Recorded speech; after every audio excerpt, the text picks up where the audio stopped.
Hello दोस्तों, आज हम लोग एक नए लेसन द इंचेंटेड पूल के बारे में पढ़ेंगे। ये एक प्रकार की कहानी है, हम कह सकते हैं। और अगर इसके राइटर के बारे में जानें तो सी राजगोपालाचारी इसके राइटर हैं, जिन्होंने इस कहानी को लिखा है और बहुत ही अच्छी कहानी है। अगर हम इसकी बात करें तो ये क्लास 10th में है, क्लास 10th के सिलेबस में है। यूपी बोर्ड के क्लास 10th के सिलेबस में ये चैप्टर आता है। यहाँ से लॉन्ग क्वेश्चन भी पूछे जाते हैं, शॉर्ट क्वेश्चन भी पूछे जाते हैं। तो आज हम लोग इसका अध्ययन करेंगे, द इंचेंटेड पूल।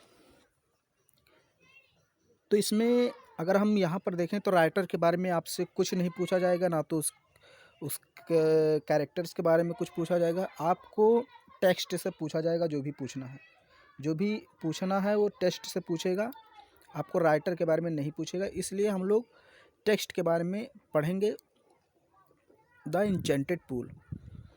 तो सबसे पहले हम इंचेंटेड पूल पढ़ने जा रहे हैं, तो इसका मतलब सबसे पहले जान लें कि आखिर द इंचेंटेड पूल का मतलब क्या होता है। क्योंकि जब हम हेडिंग का मतलब ही नहीं जानेंगे तो हम उसके अंदर क्या लिखा है ये कैसे समझ पाएंगे। तो अगर हम द इंचेंटेड पूल का मतलब जानें, अगर हम देखें तो द इंचेंटेड पूल का मतलब होता है जादुई तालाब। ओके, जादुई तालाब। इंचेंटेड का मतलब चमत्कारी या जादुई, और पूल का मतलब आप जानते हैं तालाब होता है, ताल जिसे आप कहते हैं गांव में ना, तो वही तालाब। द इंचेंटेड पूल, जादुई तालाब। तो आइए हम लोग थोड़ा सा इस लेसन के बारे में जान लेते हैं कि आखिर ये जो कहानी है कहाँ से लिया गया है।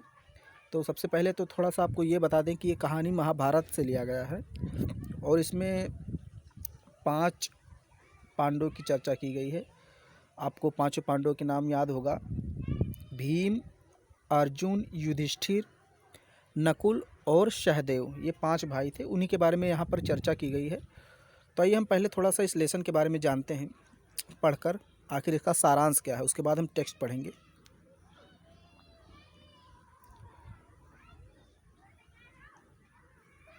तो अगर हम अबाउट द लेसन के बारे में पढ़ें, थोड़ी सी लेसन के बारे में अगर हम जानकारी लें तो चलिए देखते हैं। This lesson is an extract from the Mahabharata. This lesson is an extract from the Mahabharata. यह लेसन यानी ये जो पाठ है ये महाभारत से लिया गया है। महाभारत जो हमारा काव्य है वहीं से ये लिया गया है। This lesson is an extract from the Mahabharata. ये जो लेसन है, जो पार्ट है, जो चैप्टर है, वो महाभारत से लिया गया है। It reflects the character of Yudhishthira. It reflects the character of Yudhishthira. Yudhishthira के कैरेक्टर के बारे में ये बताता है। द धर्मराज, जिसको हम धर्मराज कहते हैं, यानी कि ये चैप्टर जो है युधिष्ठिर के कैरेक्टर के बारे में रिफ्लेक्ट करता है, जिसको हम लोग क्या कहते हैं, धर्मराज। अगर आपसे क्वेश्चन पूछा जाए परीक्षा में, एग्ज़ाम में, कि Dharmaraj, who is called Dharmaraj, Dharmaraj किसको कहा जाता है, तो वहाँ पर आपको आंसर देना है युधिष्ठिर इज़ कॉल्ड धर्मराज। युधिष्ठिर को ही धर्मराज कहा जाता है। तो ये लेसन जो है ये युधिष्ठिर के कैरेक्टर को रिफ्लेक्ट करता है, और युधिष्ठिर को क्या कहा जाता है, Dharmaraj.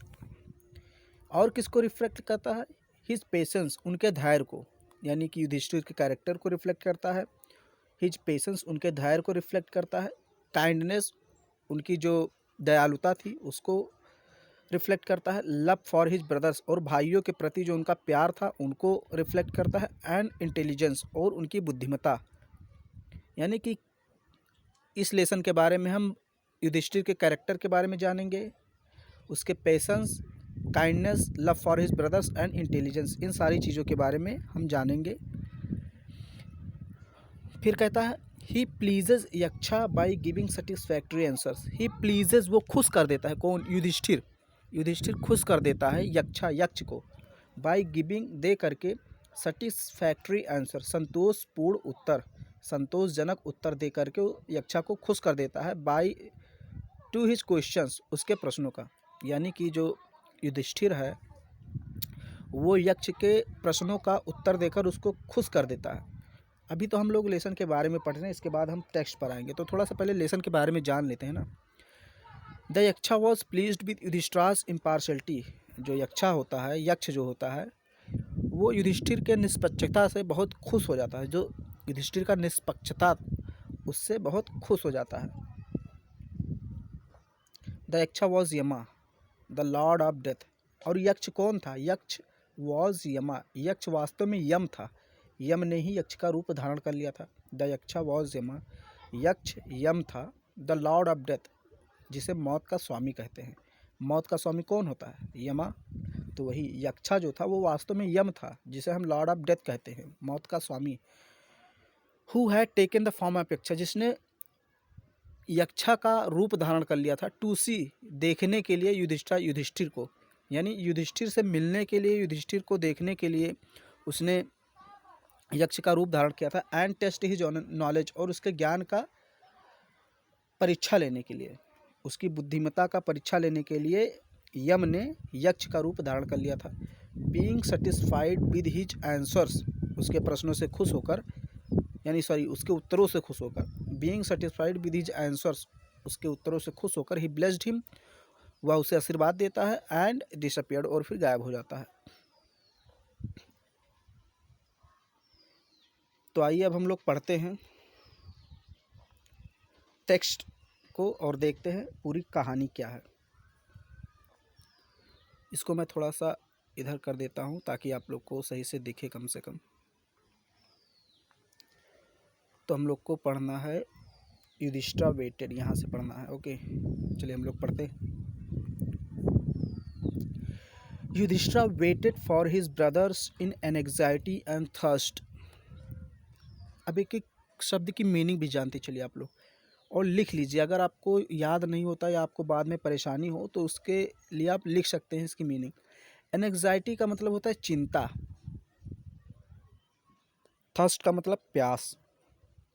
Yudhishthir waited for his brothers, Yudhishthira ने प्रतीक्षा की अपने भाइयों के लिए, यानी युधिष्ठिर ने अपने भाइयों की प्रतीक्षा की।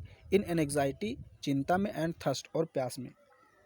युधिष्ठिर ने अपने भाइयों की चिंता और प्यास में प्रतीक्षा की। बहुत प्यास सा था युधिष्ठिर उस समय, और चिंता भी था कि आखिर उसके भाई चले कहाँ गए। Can they have been subjected to a curse, और are they still wandering about in the forest in search of water. Can they have been subjected, can they have been subjected, क्या वे प्रभाव में आ सकते हैं? टू ए कर्स, किसी सांप के। सांप मतलब शराब जिसे आप कहते हैं। आशीर्वाद का उल्टा क्या होता है? शराब। तो अब वो युधिष्ठिर सोच रहा है, can they have been subjected to a curse, क्या वे लोग किसी सांप के प्रभाव में आ गए हैं? और they still wandering about in the forest in search of water, या फिर क्या वे अभी भी पानी की खोज में जंगल में घूम रहे हैं? आर दे स्टिल वॉन्डरिंग, क्या वे अभी भी घूम रहे हैं? अबाउट इन द फॉरेस्ट, जंगल में इधर उधर। इन सर्च ऑफ वाटर, पानी की खोज में। अब युधिष्ठिर सोच रहा है कि आखिर उसके भाई आए क्यों नहीं? क्या वे किसी सांप के प्रभाव में आ गए, या फिर जंगल में इधर उधर पानी की तलाश में अभी भी घूम रहे हैं? उसके दिमाग में तमाम तरह के विचार आते हैं। कैन दे हैव फेंटेड, क्या वे बेहोश हो गए? और डाइड ऑफ थर्स्ट, या फिर वे बेहोशी से या प्यास से मर गए। अब वो सोच रहा है कैन दे हैव फेंटेड, क्या वे बेहोश हो गए? और डाइड ऑफ थर्स्ट, या फिर प्यास से मर गए। एक्चुअली होता क्या है, ये लोग एक बार जंगल से गुजर रहे थे, पांचों भाई। थोड़ी सी मैं कहानी उसके पहले की बता देता हूँ। एक बार ये पांचों भाई जंगल से गुजर रहे थे, तो रास्ते में प्यास लगती है।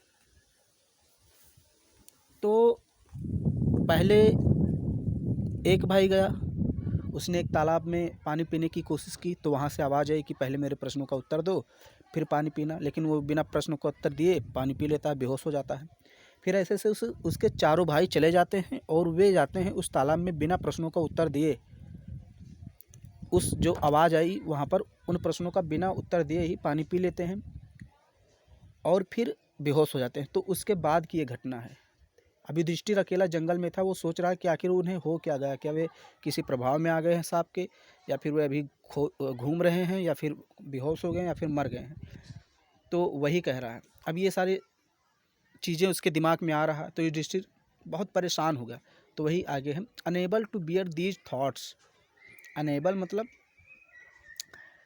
एबल ना, अयोग्य होकर, यानी कि unable to bear these thoughts, इन विचारों को सहने में असमर्थ होकर। अब वो सह नहीं सकता था, उसके विचार में, उसके जो दिमाग था, यही बार बार विचार आ रहा था कि आखिर उन्हें हो क्या गया है, तो इसको सहन नहीं कर सकता था। तो वही कह रहा, अनेबल मतलब असमर्थ होकर के, टू बियर सहने में, दीज थॉट्स इन विचारों को सहने में असमर्थ होकर, and driven by an overpowering thirst, और प्यास से व्याकुल होकर के। ड्राइवन बाई मतलब व्याकुल हो जाना, ओवर पावरिंग का मतलब तेज, थर्स्ट का मतलब प्यास, यानी बहुत तीव्र प्यास से व्याकुल होकर के। ही गेव अप वेटिंग, उसने प्रतीक्षा करना छोड़ दिया। ही गेव अप, उसने त्याग दिया, वेटिंग प्रतीक्षा करना, एंड स्टार्टेड, और शुरू कर दिया, आउट बाहर, to look for his brothers, अपने भाइयों को खोजना। यानी उसने अपने भाइयों को बाहर खोजना शुरू कर दिया। एंड द पूल, और उस तालाब को, होपिंग, ये आशा करते हुए, that he might find them, कि वे उन्हें प्राप्त कर लेंगे। ये आशा करते हुए कि वह उन्हें प्राप्त कर लेगा, उन्हें पा लेगा, उसने यानी युधिष्ठिर ने तालाब और अपने भाइयों को खोजना शुरू कर दिया। ओके दोस्तों, थोड़ा सा हम लोग और पढ़ लेते हैं। हाँ, Yudhishthira proceeded in the direction his brothers had taken. युधिष्ठिर उसी दिशा में गया जिस दिशा में उसके भाई गए हुए थे। युधिष्ठिर प्रोसीडेड यानी युधिष्ठिर आगे बढ़ा, इन द डायरेक्शन उसी दिशा में, हिज ब्रदर्स हैड टेकन जिस दिशा में उसके भाई गए हुए थे, एंड केप्ट ऑन वॉकिंग, और चलना जारी रखा, through tracts full of wild, through यानी के माध्यम से, ट्रैक्ट्स मतलब पगडंडियों, उन पगडंडियों यानी रास्तों के माध्यम से, फुल ऑफ वाइल्ड बियर, जो जंगली भालुओं से भरे हुए थे,